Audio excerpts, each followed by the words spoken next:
dad's brothers. So there were 3 boys.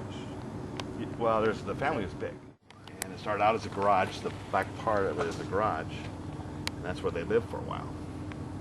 As they built the canoe factory in 1909, and then they, when they opened the factory, started working, then they built this addition on the front.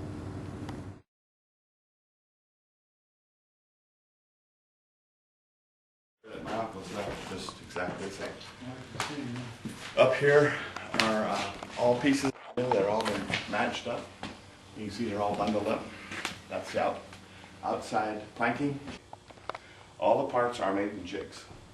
So they could take a piece of cedar, go through it, make a piece of cedar for one of these inside things. And they're exactly the same from when they started building the canoe until they quit finishing building the canoe. Here are all the seats. They've been built up to the last coat of varnish. There's the tacks.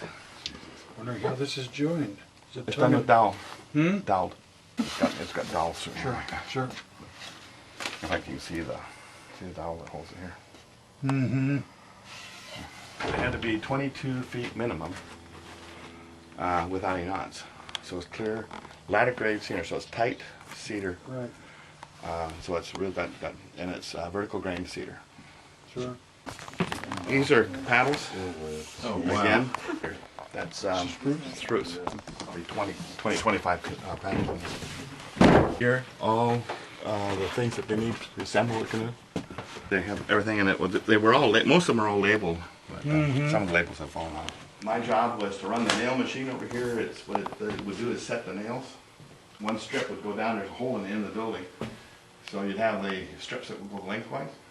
You put it in, and you'd work the nail machine like this, and it would punch a hole, pull the piece down, punch a little hole, and stick the nail in. And then you run the strip all the way through. That's why all the nails are the same distance apart.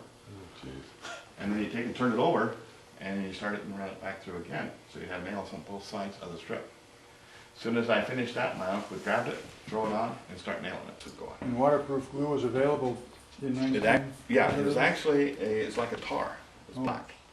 And that was one of their problems that they had. That tar type glue would never set up.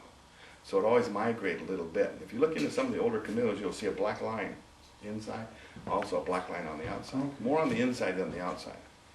And that's where the glue would migrate through. And Earl came up here. He fixed the parts, bent them, he was going to assemble it. He couldn't do it. And that really hurt him a lot. He couldn't figure out how Floyd could put stuff together. The biggest thing he told me, when he says, he says, Lon, he says, I can't figure out how Floyd can put a screw in and have the slot end up all in line without over tightening it or not tightening it enough. Right. And of course, that's how you started. Yeah. He never could figure out how to do that. And the canoe that he finished, after he had it all varnished and everything like that, he took it outside. Now I helped him carry it outside. He looked at it. He said, we're taking it on the beach and we're going to burn it. He says, because that's not our fault. And I says, Earl, please, give it to me and I'll hide it. Do you mean you really want that terrible looking canoe? He says, Earl, I would really like to have it if I could. It's okay, as long as it's covered up.